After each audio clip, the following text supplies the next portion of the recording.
Hola, soy Oscar Miguel en la Isla de los Niños Mundial.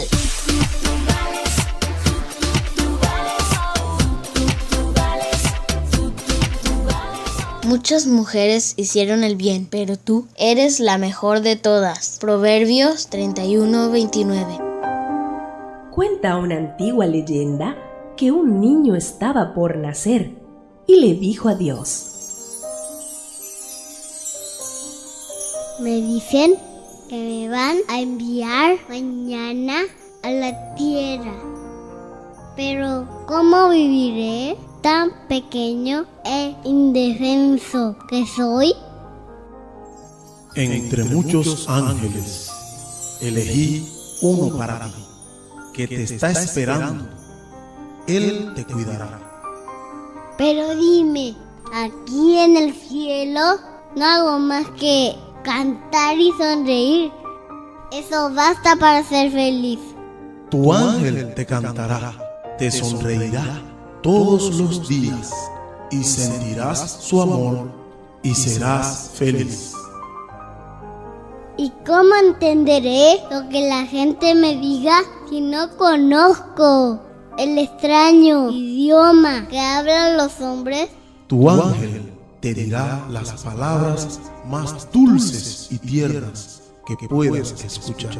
Además, con mucha paciencia y cariño, te enseñará a hablar. ¿Y qué haré cuando quiera hablar contigo? Tu ángel te juntará tus manitos y te enseñará a orar. He oído que en la tierra hay hombres malos. ¿Quién me defenderá? Tu ángel te defenderá aún a costa de su propia vida. Pero estaré triste porque no te veré más, Señor. Tu ángel te hablará de mí y te enseñará el camino para regresar a mi presencia, porque yo siempre estaré a tu lado.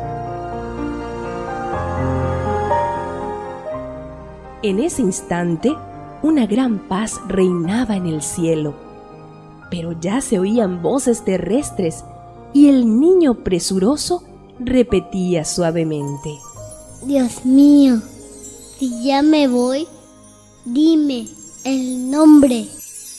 ¿Cómo se llama mi ángel? Su nombre no importa, tú le dirás mamá.